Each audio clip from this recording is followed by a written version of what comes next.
جوړې بدې شاړې کړم ښایسته. د سټنډرډ عالي شورا د نفتي توکو په برخه کې 50 سټنډرډونه او ازمایښتي کړنلارې تصویب کړې. د ریاست الوزراء اقتصادي مرستیال محترم عبدالغني برادر اخوند په مشرۍ د سټنډرډ عالي شورا څلورمه فوق العاده غونډه نن د روان 1404 لمریز کال د جوزا میاشتې په 31 نېټه په مرمرینه ماڼۍ کې ترسره شوه. د ریاست الوزراء اقتصادي مرستیال محترم عبدالغني برادر اخوند وویل د فوق العاده غونډه د عالي قدر امیر المؤمنین شیخ صاحب د دې حکم پر بنسټ چې سټنډرډ ملي اداره او د بې کیفیته تیلو د مخنیوي هیئت په ګډه افغانستان ته د واردېدونکو تیلو لپاره په 10 کاري ورځو کې نوی نورم جوړ کړي او موږ ته یې راولېږي جوړه شوې ده. د ریاست الوزراء اقتصادي مرستیال زیاته کړه په هیواد کې د اقتصادي ثبات او د عامه هیوادوالو د روغتیا خوندي ساتلو په موخه اسلامي امارت د بې کیفیته وارداتو د کنټرول لپاره یو لړ مهم او ګټور ګامونه پورته کړي دي. د هڅې نه یوازې د داخلي بازار کیفیت وده ورکوي بلکې د مصرف کوونکو باور هم پیاوړی کوي.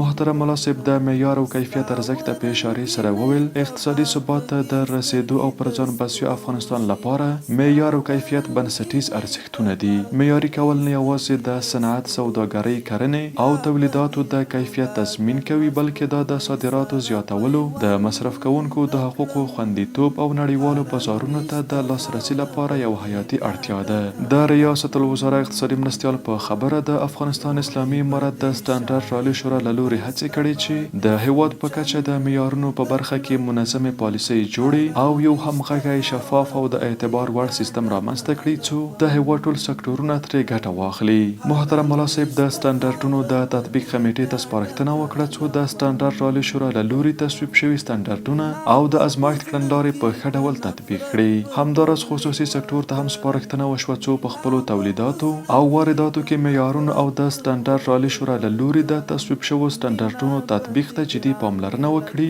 او خپل راپور د ریاست الوزراء له اقتصادي معاونیت سره شریکوي. د سټنډرډ عالي شورا په نننۍ فوق العاده غونډه کې د نفتي توکو په برخه کې 6 سټنډرډونه او 50 ازمایښتي کړنلارې تصویب شوې.